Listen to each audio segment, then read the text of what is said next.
Bonsoir, vous suivez Défi du moment sur Business 24 Africa.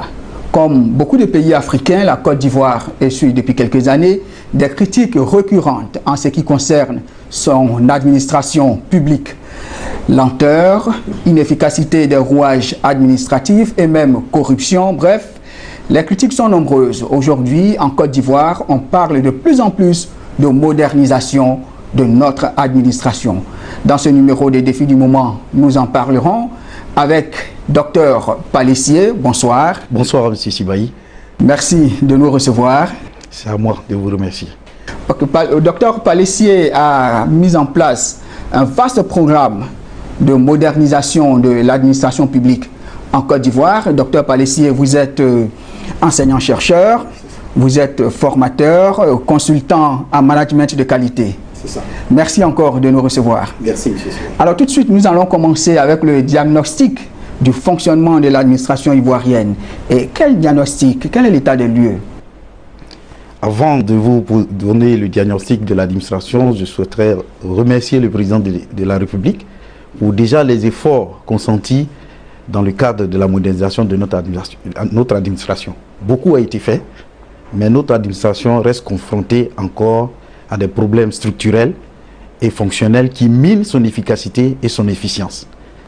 Une synthèse de ces dysfonctionnements peut être appréhendée à 3 niveaux. Au niveau organisationnel, au niveau opérationnel et au niveau comportemental. Au niveau de l'organisation, nous pouvons illustrer nos dits par 2 choses. On a une mémoire institutionnelle qui est pratiquement inexistante à cause du fait qu'on a des remplacements continuels. Si par exemple nous faisons, et le chef de l'État arrive à faire un remaniement ministériel dans un cabinet ministériel, il va sans dire que le ministre s'en va avec pratiquement toute son équipe. Et des dossiers en cours de traitement automatiquement passent en phase de souffrance. Parce que le cabinet est parti, le ministre s'en va avec tout son cabinet. Et il n'y a pas de mémoire qui reste, parce qu'il n'y a pas de secrétaire général du cabinet. Et ça, c'est un problème organisationnel que nous avons. Donc c'est un perpétuel recommencement. Un perpétuel recommencement. Si nous prenons l'exemple des pays comme le Maroc, ils ont un secrétaire général du ministère. Et donc, quand un dossier est en cours, il y a les traces. Donc, même si le ministre est remplacé le lendemain, nous avons la possibilité de poursuivre le traitement de dossier sans problème. C'est un peu, excusez-moi de vous interrompre, c'est un peu comme dans nos mairies, il y a un secrétaire général qui reste, même quand le maire est remplacé. Exactement, M. Sibahi. Okay, donc il y a donc la continuité de l'administration. C'est ça. Ce vide doit être comblé et on doit, au niveau organisationnel, combler ce vide, faire en sorte que les cabinets, il y ait la continuité vraiment de l'administration qui se fasse dans les cabinets ministériels. Ça, c'est un exemple parmi tant d'autres. Il y a aussi le fait que l'administration ne respecte pas un certain standard. Il n'y a pas de normes définies pour notre administration. Je prends l'exemple pour la création, par exemple, d'une direction générale. Il y a des directions générales en Côte d'Ivoire qui détiennent 2 directions centrales. Il y a certaines qui ont 3 directions centrales, d'autres en ont 4.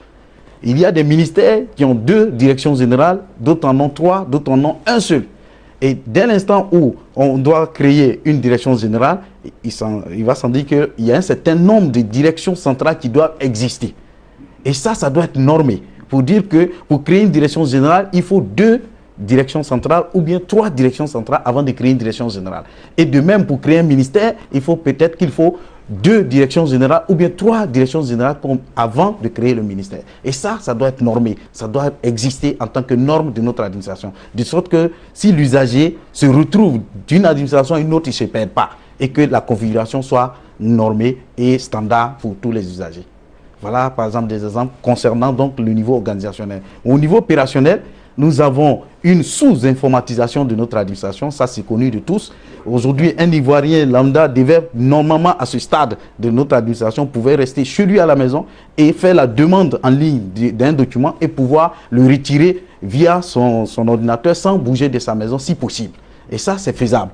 Et c'est la sous-informatisation de notre administration qui fait qu'on n'arrive pas à le faire. Et ça c'est possible. Et nous avons des solutions dans le programme que nous proposons. Aussi, il faut, au niveau opérationnel aussi, il y a la gestion des ressources humaines. Toutes les ressources humaines, à 70%, j'allais dire, concentrées à Abidjan. Alors que l'administration ne s'arrête pas à Abidjan, l'administration va jusqu'à dans les sous-préfectures. Donc, on devait pouvoir déconcentrer l'administration jusqu'aux sous-préfectures. Donc, faire une gestion optimale des ressources humaines, de telle sorte que l'Ivoirien qui est dans une sous-préfecture ne dépasse pas une préfecture pour aller chercher un document ailleurs. C'est-à-dire, au niveau départemental, tout devait pouvoir se régler. Si tel est que le préfet représente le chef de l'État dans le département, normalement, un Ivoirien qui est dans un département devait pouvoir faire tous ses papiers. Et au niveau comportemental, nous pouvons donner aussi des exemples. Il y a le fait qu'aujourd'hui, les Ivoiriens n'ont plus confiance en l'administration. Ah oui, là, il y a une véritable crise de confiance voilà. entre les usagers et les agents de l'administration ivoirienne. Et cela s'explique. Quand un Ivoirien a un papier à faire dans un service, la première question qui se pose, au lieu de se poser des questions, quelles sont les procédures que je dois mener pour obtenir mon papier, il se pose la question d'abord de savoir, est-ce qu'il y a quelqu'un que je connais dans le service? C'est la première question, c'est sa première inquiétude. Pourquoi? Parce qu'il n'a pas confiance du fait qu'il va aller suivre la procédure normalement et puis son document va sortir. Il faut qu'il se pose la question de connaître quelqu'un. Ça veut dire les facteurs socio-culturels interviennent dans l'efficacité de notre administration. Les facteurs socio-culturels. C'est-à-dire le fait qu'on soit de même ethnie, ou bien on soit des amis, ou bien on soit de la même religion. Tout ça intervient aujourd'hui. Alors donc, quand un Ivoirien veut faire des papiers administratifs, il se demande, mais attention, j'aurai affaire à qui? Est-ce quelqu'un de la même ethnie que moi ou quelqu'un que je connais? Puisque la crise de confiance qu'il a, c'est-à-dire il n'a pas confiance tout de suite que l'administration peut lui donner le document qu'il souhaite. Donc il se met déjà en tête qu'il faut qu'il trouve quelqu'un de son bord, quelqu'un qui est dans un cadre avec lui, soit religieux ou bien ethnique ou quelque chose avec lui, pour pouvoir l'aider pour avoir son papier. Or, ce qui ne devait pas se faire. Parce que l'administration est là pour servir tous les Ivoiriens, ni couleur, ni race, ni appartenance ethnique. On dépose le papier et on a le papier. Aujourd'hui, ce n'est pas forcément le cas. Des efforts sont faits, mais ce n'est pas forcément le cas. Il y a aussi le niveau d'écoute, l'accueil. Ne dit-on pas que lorsque vous êtes malade, que vous partez à l'hôpital, si vous êtes bien accueilli par l'infirmier ou l'infirmière qui vous reçoit en premier, vous êtes à 30% guéri. Et cela est normal et logique, parce que psychologiquement, le fait d'être bien accueilli vous donne déjà les prédispositions de guérison avant d'être reçu par le médecin. Et en ce moment, quand le médecin vous prescrit le médicament, vous êtes à même parce que physiquement, vous êtes préparé pour accueillir la guérison. La même chose pour l'administration. Si vous allez chercher un papier dans notre administration, il arrive même que vous dites bonjour, personne ne vous répond. Vous êtes dans un bureau, vous dites bonjour, personne. Et c'est difficile. Quand c'est ça, il y a un mur qui se crée. Et directement, il y a une méfiance. Le monsieur se dit, mais qu'est-ce que je dois faire pour qu'on m'écoute? Et il cherche d'autres voies de tourner. Or, ça ne devait pas être le cas. L'écoute devait pouvoir resserrer les liens entre l'usager et l'administration et apporter la confiance nécessaire. Et ça, c'est un problème comportemental que nous devons résoudre.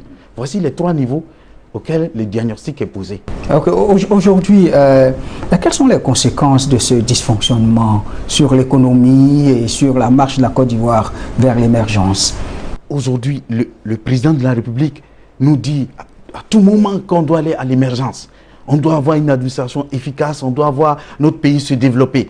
Mais cela ne peut se faire sans une administration qui accompagne. Et quand l'administration accompagne, on va tirer profit. Parce que tout ce qui est gaspillage, tout ce que nous faisons qui va à l'encontre de notre développement va être récupéré. Et l'investissement que nous récupérons dans le gaspillage va permettre l'investissement ailleurs. La construction des écoles, on a besoin d'argent. Aujourd'hui, l'administration, vu à cause des dysfonctionnements que nous remarquons, il y a beaucoup de ressources qui sont perdues. Il y a des dispersions qu'il faut récupérer pour pouvoir investir ailleurs. Et ça, c'est un enjeu majeur pour réduire le gaspillage au niveau économique. Mais aussi l'attractivité de notre pays. Quand un investisseur arrive et qu'il a ses papiers dans la même journée, vous voyez combien il gagne en temps. Et ça lui donne confiance de rester dans ce pays. Mais s'il doit se heurter à des tracasseries, à des dysfonctionnements, tout de suite, s'il est venu pour investir 10 milliards, il ne va qu'investir 2 milliards et retourner chercher à investir les 8 milliards là où c'est facile à investir. Et ça, c'est l'administration qui doit créer ce cadre-là pour permettre l'attractivité de notre pays. Et aussi, il y a l'enjeu de confiance dont nous parlons pour nos usagers. il y a la confiance qu'il faut rétablir avec nos usagers. Il faut qu'il y ait une relation de confiance entre l'administré, les usagers et l'administration. Et ça, c'est important. Ça, c'est important. Merci. Nous allons revenir au diagnostic. D'où tirez-vous cet état des lieux? Est-ce qu'il y a une structure technique qui a fait l'état des lieux de l'administration ivoirienne? Je peux le dire en disant merci encore, comme j'ai dit, merci au chef de l'État. Il y a beaucoup de choses qui ont été faites. Nous, on ne part pas de zéro. L'administration fonctionne, tant bien que mal. Jusque-là, en tout cas, notre administration est l'une des administrations les plus attitrées au monde. On nous reconnaît qu'on arrive à travailler. Seulement, nous sommes dans une situation d'amélioration continue. On est dans un processus d'amélioration continue. Donc, nous sommes partis du diagnostic qui a été mené dans l'étude du cadre stratégique de la réforme administrative. Le PNUD avait mandaté une étude qui a été validée par le gouvernement ivoirien. Donc, cette étude-là a fait le diagnostic de toute l'administration. Aujourd'hui, beaucoup de choses ont été faites. Donc, nous nous sommes basés sur ce diagnostic. Nous l'avons toiletté, mis à jour et donc peaufiné pour que ça puisse s'adapter à la réalité d'aujourd'hui. Donc, comme je l'ai dit, on n'est pas parti de zéro. Et nous avons eu la chance en ce moment, comme nous étions dans le système, de pouvoir participer à cette étude-là. Et ce qui nous a vraiment créé le déclic pour aller vers la mission que nous avons donc accomplie de rédiger le programme. Ok, d'accord. Pour rappel, docteur Palessier, entre 2012 et 2015, était dans le rouage administratif, notamment en tant que chef de cabinet du ministère de la fonction publique et de la réforme administrative. Et puis par la suite, vous êtes allé à l'enseignement supérieur, toujours comme chef de cabinet. Donc c'est quelqu'un qui est dans le rouage et c'est toute cette somme d'expérience qu'il a mis à profit pour créer un programme, le programme de modernisation de l'administration ivoirienne. Pourquoi vous vous êtes donné cette mission? Merci, M. Chibayi, encore. Je disais que quand j'ai commencé à l'entendre, j'ai dit merci au chef d'État. Effectivement, parce que j'ai dit merci parce que il a donné la vision. Dans son programme Vivre ensemble, le chef d'État avait déjà annoncé la modernisation de l'administration. Et donc, quand nous sommes arrivés donc, au cabinet, au ministère de la fonction publique, nous avons, après l'étude du PNUD, nous avons vu tous les dysfonctionnements et nous étions motivés à chercher des solutions. Donc, nous avons commencé d'abord par rédiger le programme national de la qualité des services publics. Mais chemin faisant, en 2015, précisément en avril 2015, la Banque mondiale sort un rapport sur la Côte d'Ivoire et met dans ses recommandations que l'État doit moderniser son administration. Du coup, notre mission a changé. Parce que de la prestation des qualités des services, on ne peut faire de la qualité que lorsqu'il y a une organisation potable et que les personnes aussi qui doivent mener à bien leurs objectifs, c'est-à-dire atteindre leurs objectifs, doivent être dans cet environnement-là, s'approprier la chose. Donc on ne peut pas faire un pan des services qualité et puis laisser l'aspect humain et l'aspect organisationnel. Donc du coup, quand tu mets ensemble les trois piliers, vous êtes en plein dans la modernisation. Voilà comment notre mission est née et a continué jusqu'en fin 2015 où nous avons pratiquement peaufiné le projet de programme de modernisation de l'administration. Alors donc vous mettez en place tout un programme, un vaste programme pour moderniser l'administration ivoirienne. Alors quels sont les grands axes de ce programme? Nous avons 5 axes principaux dans ce programme. Il y a l'axe 1, c'est la valorisation du capital humain, c'est-à-dire des ressources humaines, la valorisation et le renforcement des capacités des ressources humaines de l'administration. L'axe 2, c'est la promotion d'une administration électronique. Aujourd'hui, nous avons les TIC, il faut les utiliser à bon escient pour aider l'administration. Troisième axe, nous avons la promotion de l'accessibilité et la transparence dans l'administration, ce qui va créer la confiance entre l'usager et l'administration. Et le quatrième axe, nous avons la promotion d'une déconcentration au service d'une décentralisation porteuse de développement local. Parce qu'aujourd'hui, comme je le disais, l'Ivoirien qui se trouve dans une sous-préfecture X ne peut pas faire tous ses papiers là-bas. Même jusqu'au niveau régional, il est obligé de venir à Abidjan. Donc ça, il faut que ça puisse s'arrêter parce que la décentralisation, la déconcentration doit accompagner donc, le développement local. Qui est la santé. Et le cinquième axe, qui est le renforcement, bien entendu, des capacités de l'administration au niveau des infrastructures et tout ce qu'il y a autour pour que l'administration puisse avancer. C'est vrai, il faut travailler sur les hommes, il faut travailler sur les procédures, il faut travailler, mais aussi il faut créer des guichets uniques, il faut qu'il y ait les infrastructures. On ne peut pas demander à quelqu'un de produire des résultats s'il n'a pas toute la commodité, tout ce qu'il faut pour travailler. Donc ça aussi, c'est un pan important de notre programme. Donc c'est un axe important. Voici les 5 axes. Mais ces 5 axes se retrouvent dans 3 composantes. La première composante, c'est la valorisation du capital humain. Et la deuxième composante, qui est l'organisation et la gouvernance.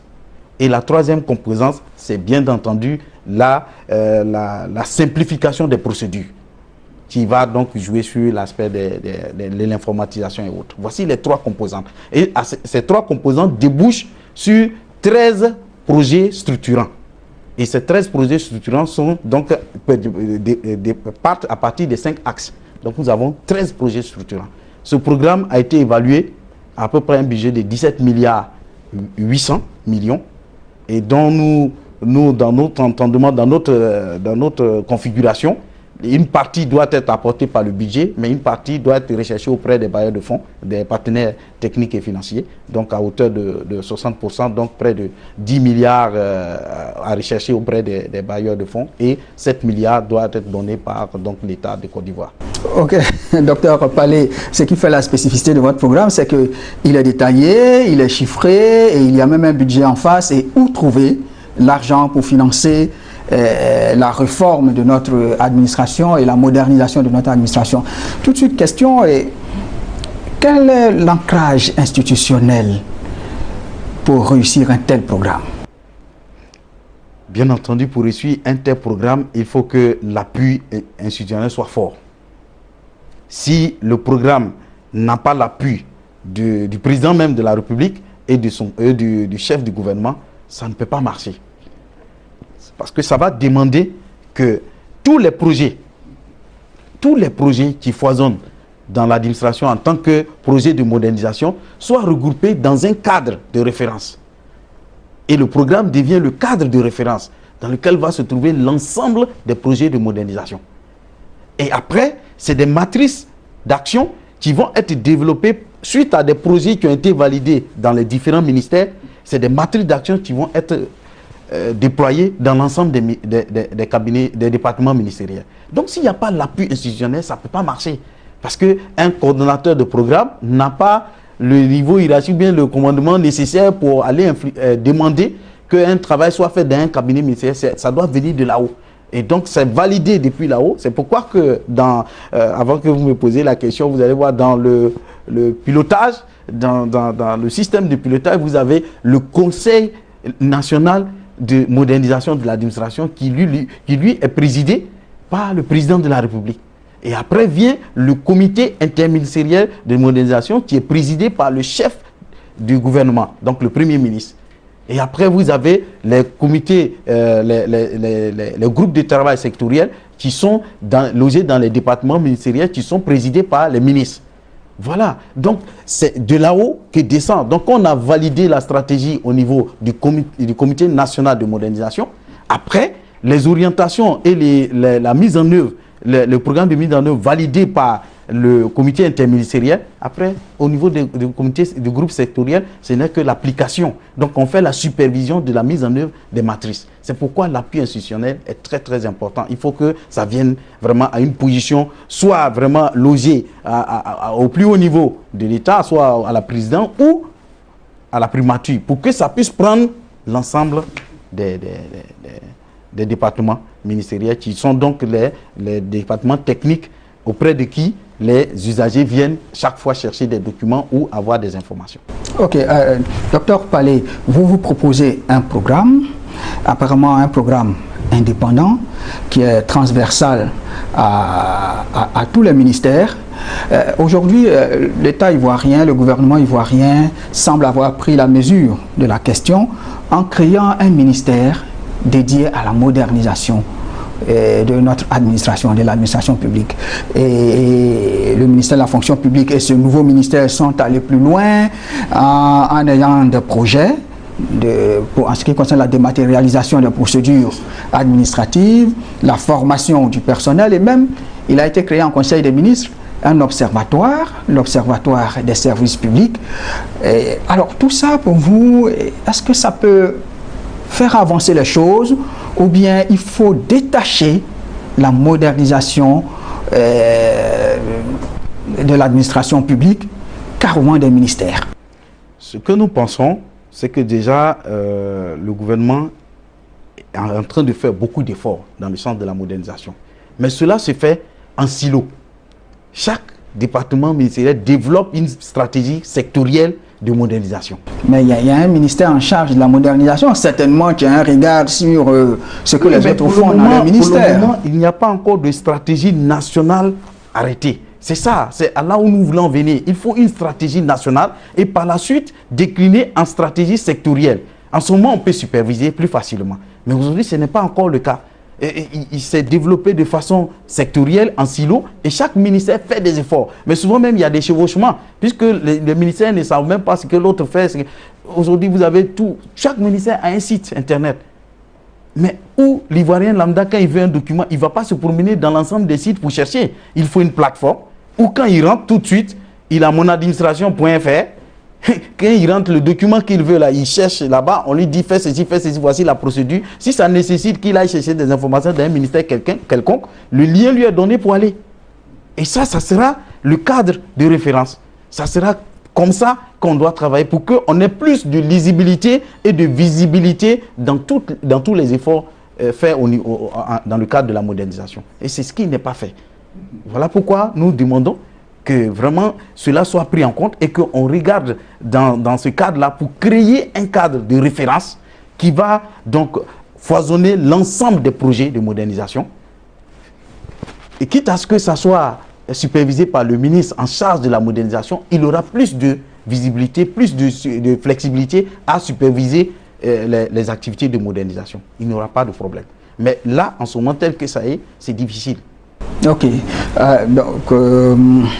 Si par exemple le ministère en charge de la modernisation de notre administration veut mettre en œuvre votre programme, vous serez partant, ça va marcher? Je serai partant pour que le programme soit rétrocédé ou repris par le ministère en charge de la modernisation. Mais comme je vous le dis, dans sa mise en œuvre, si le ministère c'est-à-dire si on ne crée pas le cadre de référence et qu'on lose le programme, puisque le programme il est transversal et ça doit toucher l'ensemble des départements ministériels. Si on le lose dans un seul cabinet ministériel et qu'on ne lui donne pas suffisamment d'appui institutionnel, soit que ça va se bloquer parce que le ministre n'aura pas à aller, il n'aura pas j'allais dire, l'appui institutionnel pour aller s'ingérer dans les affaires d'un autre ministère. Donc à vous écouter, pour réussir la modernisation de l'administration publique en Côte d'Ivoire, il faut un programme qui est complètement autonome, qui est transversal à tous les autres.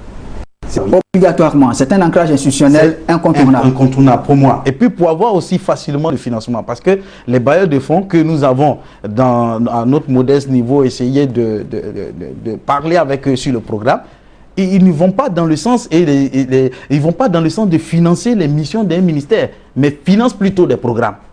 Comme ça, ils ont le suivi du programme. Ils peuvent à tout moment arrêter le financement si le programme n'avance pas tel qu'ils le souhaitent.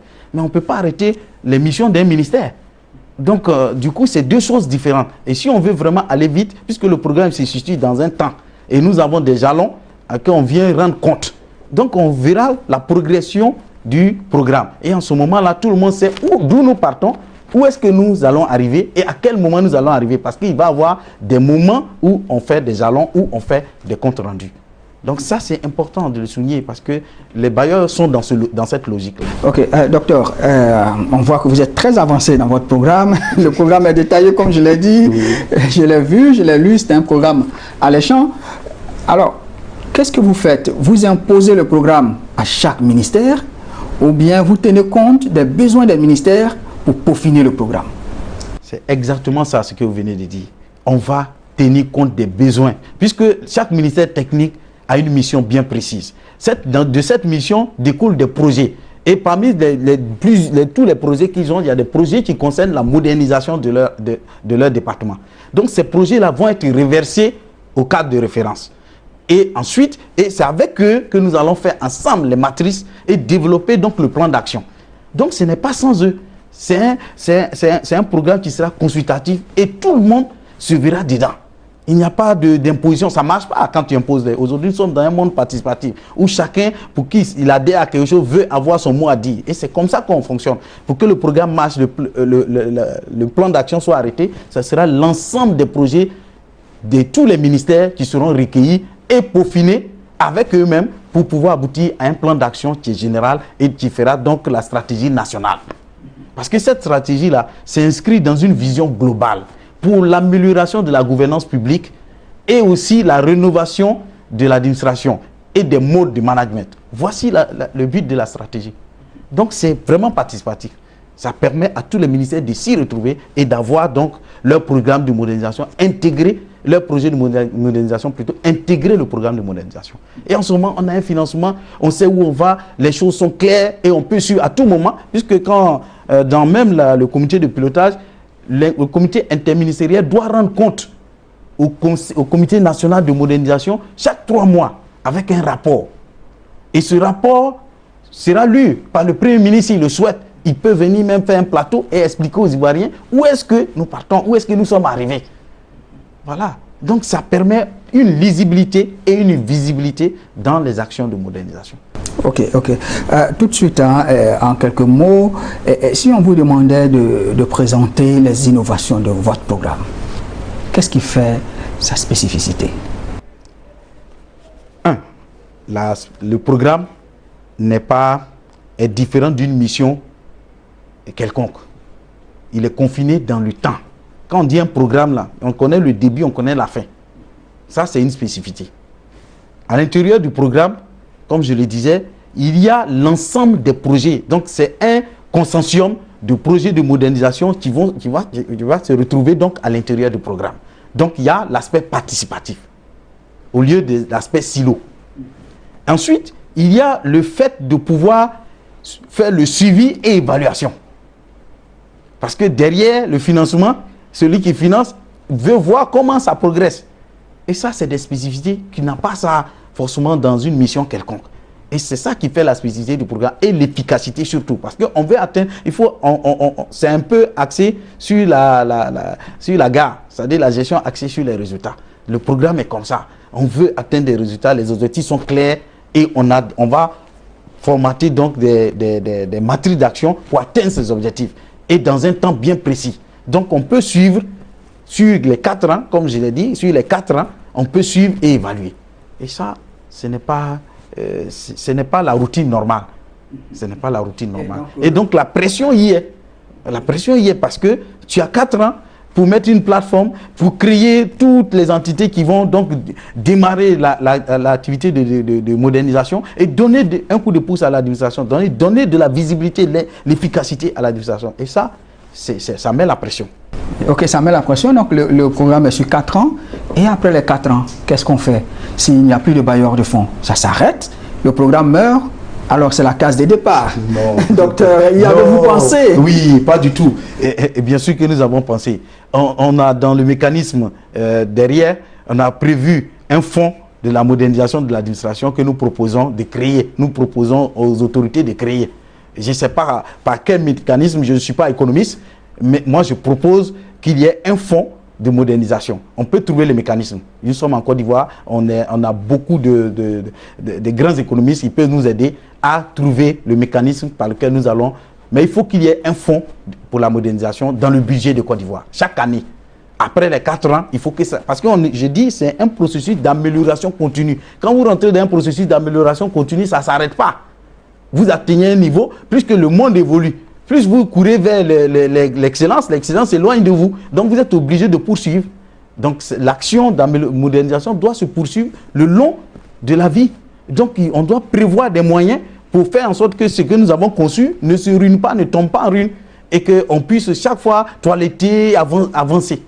Voilà. Pas, on sort du cadre de programme, mais ça va être rétrocédé après comme mission dans les départements ministériels. Mais en ce moment, le cadre est déjà placé. Donc après, ça devient des actions de routine, mais qu'il faut avoir le financement pour le faire. Et ça, il faut prévoir ça. Un fonds pour la modernisation. D'accord. Quelles pourraient être les conditions de réussite d'un tel programme? La première condition que j'allais citer, c'est qu'il faut que tout le monde adhère. Comme je l'ai dit, ce n'est pas Dr Palais ou une équipe quelconque qui va venir imposer un plan d'action à un ministère. Donc il faut une adhésion. Nous, on part de la vision du président de la République et on modélise ça en axes opérationnels. Mais dans ces axes-là, les projets qui vont découler de ces axes, ce n'est pas Dr Palais, ce n'est pas M. Sibahi, mais c'est toute une équipe, c'est tous les ministères qui vont dire, moi je me retrouve ici, voilà ce que les projets que je fais se retrouvent ici. Et donc c'est l'ensemble de ces projets qui va former le programme. C'est-à-dire la matrice d'action va découler de là. Nous on sait où on va, mais on canalise, mais seulement les projets vont venir des ministères. Donc il faut qu'ils adhèrent. Ça c'est de 1. De 2, c'est l'appui institutionnel. Si le programme n'est pas appuyé de façon institutionnelle, c'est-à-dire si l'autorité suprême n'appuie pas, c'est-à-dire vraiment, si ce n'est pas appuyé, ça ne peut pas marcher. Il faut que ça soit appuyé. Il faut qu'on prenne la décision d'y aller, et vraiment à fond. Et ensuite, il ne faudrait pas il faut créer le cadre de référence. Il ne faudrait pas aller en silo. Si on va en silo, ça ne marche pas. Il faut vraiment, les 3 conditions-là doivent être remplies. C'est-à-dire qu'il faut que le cadre de référence existe, c'est-à-dire le programme soit créé. Il faut qu'on ait l'appui institutionnel et que les gens, les acteurs principaux de l'administration s'approprient le programme. Okay. Voici vraiment les 3 conditions pour que ça marche. Ok, merci docteur. Et notre mission tire à sa fin. Est-ce que vous avez un appel à lancer? Oui, M. Sibahi, j'ai un appel. Je voudrais exhorter le président de la République, son Excellence, M. Alassane Ouattara, à faire créer le cadre de référence de la modernisation, ce qui donnerait plus de lisibilité et de visibilité à tous les efforts qu'ils ont menés jusque-là dans le cadre de la modernisation de l'administration. Et en ce moment-là, nous aurons un cadre qui permettrait facilement la modernisation de notre administration publique. Merci beaucoup. Notre émission tire à sa fin. Nous étions avec Dr Palissier. Dr Palissier est enseignant-chercheur. Il est le père fondateur et créateur du programme de la modernisation de l'administration publique. Et au cours de cette émission, vous l'avez suivi, il nous a présenté en long et en large les enjeux de la modernisation et les grands axes de ce programme innovant. Merci de nous avoir suivis et restez sur Business 24 Africa.